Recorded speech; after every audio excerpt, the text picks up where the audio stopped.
Hey guys, Furum here, and today I'm going to be testing the Lotus Elise Sprint 220 in multiplayer in Asphalt 9. Now this is actually the slowest car in the entire game, however all its other stats are very good. As we can see here, top speed is very low, but everything else has very high bars. So let's see if these other stats can balance out the bad speed. Now this first race is quite good. It struck me as being oddly similar to what is happening now on YouTube between T-Series and PEWDIEPIE. If you've been living under a YouTube rock and don't know what's happening, basically T-Series is a conglomerate Indian music YouTube channel that is rapidly catching up to PEWDIEPIE in terms of subs. And you may be wondering, how in the world does a race have anything to do with that? Well, it doesn't directly, of course, but what happens near the end of the race and generally throughout it just reminded me of what's happening in that race as well. Because my car has very good acceleration and very good handling and all that, I'm getting ahead of all those cars very quickly at the beginning. However, my speed is quite low. And Jay's Cayman is a good like 20 miles per hour faster. Now, PEWDIEPIE was ahead of T-Series for a very long time, as we'll see throughout the majority of this race. This race is basically PEWDIEPIE's journey on YouTube, getting ahead of everybody else for a long time. And the end of this race will be sort of like what is happening now. You guys will see what I mean. But let's get serious for a bit. This car is very fun to drive. Even though it's slow, it has amazing handling, amazing acceleration,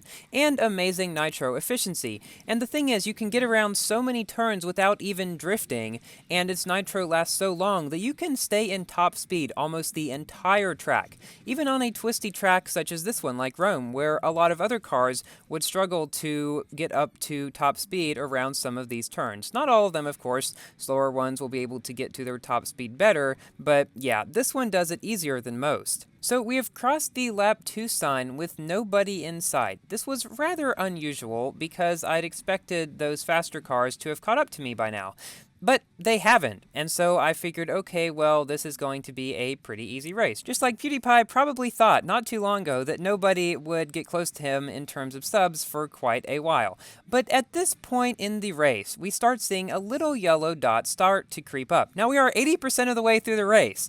And so I was thinking, okay, well, I'm going to be definitely fast enough to keep ahead of him, but he just kept on coming. At this point, I was starting to get a little bit scared because it seemed like he was catching up quite quickly and could very well make it to the finish line before me. And so I round the final bends, just staying in nitro, hoping to have just enough speed to keep ahead of him. He is catching up at, again, like 20 miles per hour faster than me. Coming up to the finish line, he comes up beside me and knocks me down. But wait! We still come in first. Whenever it seems like T-Series is about to knock down PEWDIEPIE from the #1 YouTube channel in terms of subs, PEWDIEPIE comes back. But as we all know, the Lotus cannot always beat the Porsche, so we will see what happens with PEWDIEPIE and T-Series in the future. Okay, enough with weird YouTube analogies. In this race, we are facing 3 Camaro LTs, 2 DS E-Tenses, and 1 Volkswagen XL Sport. One of probably the slowest accelerating cars in the game. The Lotus starts up faster than almost every other car in the game, even faster than this E-Tense here. But as I mentioned earlier, it does have the lowest top speed of any car in the game. So basically, if you drive the Lotus in multiplayer, what you want to try to do is try to get around everybody at the beginning and just try to stay ahead as long as possible, not losing speed where other cars might. Because if you lose a bunch of speed and they pass you, you're not going to be able to catch up pretty much because, well, your speed's a lot lower. And so this car really isn't as bad as people might say it is. Well, it is definitely not one of the top few cars in Class D. I'd say it's 5th out of the 10.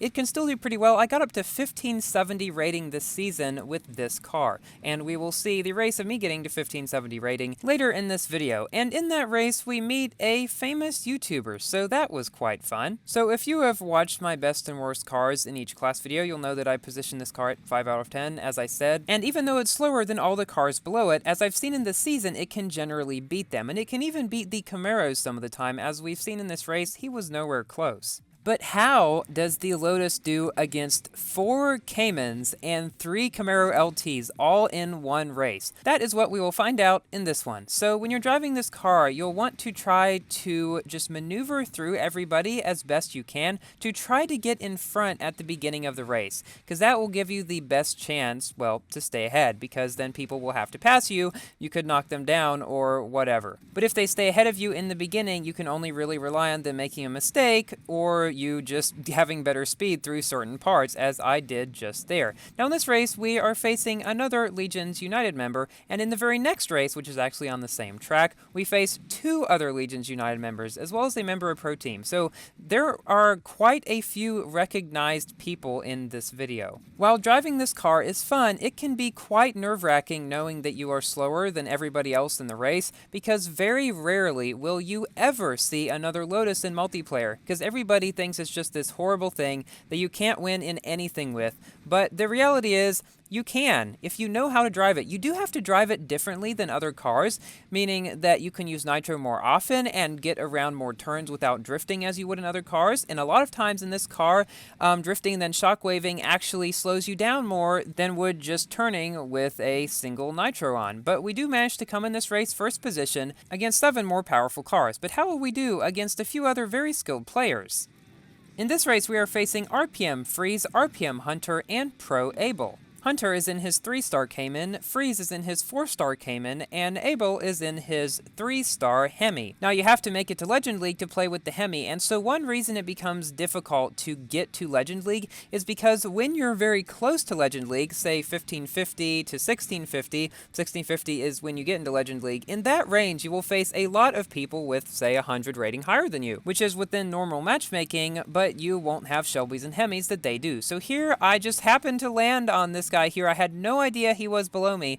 A lot of accidental knockdowns taking place. But I was a little glad too, although I do not really like knocking down other people. There is no way that I would hold off that Hemi, who is a good 28 miles per hour than faster than me. That's crazy. Those Caymans are maybe 20. Because my Cayman is at 3-star and it goes 188, and this car goes 168. Every other car in the game with nitro can go at least 170. So Hunter hit me back there a little bit. Not exactly sure why I didn't get knocked down, because he was 360 at the time, but I'm glad I didn't, because we're still in second position, and because Hunter accidentally knocked Freeze down and I accidentally knocked Abel down, this should be just a battle between me and Hunter, unless of course they managed to catch up very quickly, which they didn't. So we come in second position here, behind a 3-star Cayman, but ahead of a 4-star Cayman and a maxed out Hemi Scat Pack. In this final race of the video, we are facing Elite Hector X, the most subscribed Asphalt 9 YouTuber. Now, he is in his 3-star Cayman, and because of my good acceleration, I get ahead of him in the beginning, but I know that he is a very skilled driver, so I was not sure I would be able to hold him off for 2 laps. That's one thing I wish they had not done about this season. So while the general concept of Hemi versus Shelby was based on one of my videos, as Arrhythmia said, I did not ask for 2 laps. In fact, I would have rather had 1 lap, because it would have allowed the Elise to actually do better, because it is actually very, very difficult to hold off the faster cars on 2 laps. 1 lap would have been better overall, I think, to allow all the cars to have a better chance, because now it makes the Shelby do ever so slightly worse against the Hemi, because on 1 lap they're approximately equal, but because the Hemi has a better top speed, it has a bit of a more chance to win on 2 laps. I hope you guys know what I mean. However, things are going just fine. After this video, I have managed to make it to Legend League, and I've been using my Shelby a lot, and it has done quite well against the Hemis. I may make a multiplayer video with my 4-star Shelby. In fact, I really do want to, because as you guys know, that's my favorite car in the game,